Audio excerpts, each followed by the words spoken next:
and welcome to today's Coffee Talk, where we will discuss the various cooling products for your dogs. First, answer the question, does your dog need a cooling product for intense activities? The answer is yes and no. Best way to find out how your dog deals with high temperatures in the summer, I will explain it on the following example.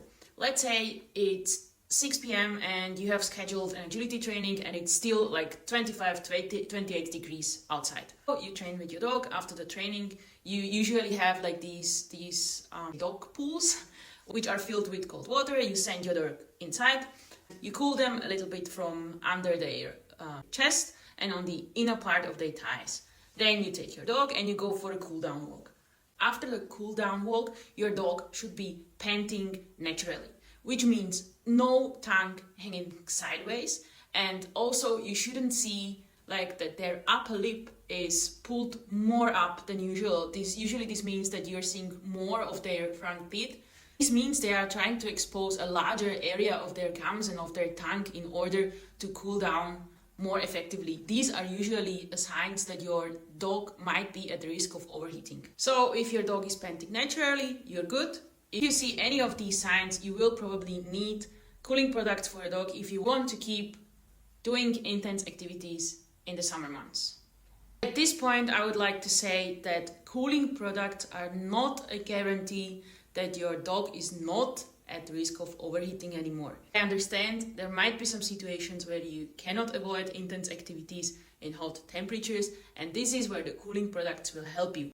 The best way how to cool your dog is cool them from below. This means cool their lower part of the chest and their inner thighs. The worst thing you can do is pour water over your dog's back, and even worse is when you strike over and you try let the water on their fur, because what will happen usually is that this water gets stuck between the upper layer of the fur and the undercoat, and it will heat up and it will cause exactly the opposite of cooling down. And the situations where this kind of cooling is not enough and you need some additional tools, or a situation where you cannot send your dog into water, is where the cooling products are really good tool to use. I recommend using cooling products with evaporation technology. Both Ruffwear and 𝗁cie𝗱𝗆 jackets work by storing water and using it to exchange your dog's heat as it evaporates. The water turns from liquid to vapor, your dog's temperature drops.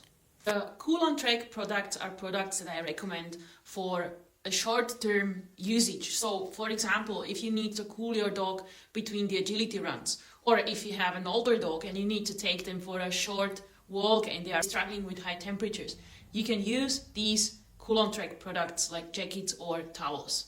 These jackets are really super easy to put on thanks to these two velcros on the chest and on the belly, and this also gives you a little variation in the back length. The hotter it is outside, the more often you will need to soak these in the water. And the drier it gets, the harder it becomes on the dog. As soon as it's dry, remove the jacket immediately or soak it again in the water. If you are looking for a product that your dog can wear for longer periods of time, like for example, if you are in search and rescue organization and your dog might have to work for longer periods, the Ruffwear cooling shirt is a perfect alternative. Ruffwear shirt might be a little bit tricky to put on because it has a tip, but it cools your dog really only from below. So here, from the below part of the chest. The upper part is made of spandex, and it also gives your dog 50 plus UV protection. So to sum up, if you are looking for cooling products, choose the one with evaporation technology. I recommend using 𝗁cie𝗱𝗆 products for short-term activities and the Ruffwear cooling product for long-term activities. And one more very important thing to mention is hydration. Hydration should be an essential part of preparation of your canine athlete for any activities, not only in the summer. But this is a topic for next time. I hope you enjoyed today's Coffee Talk and shoot any questions you might have in the comments below.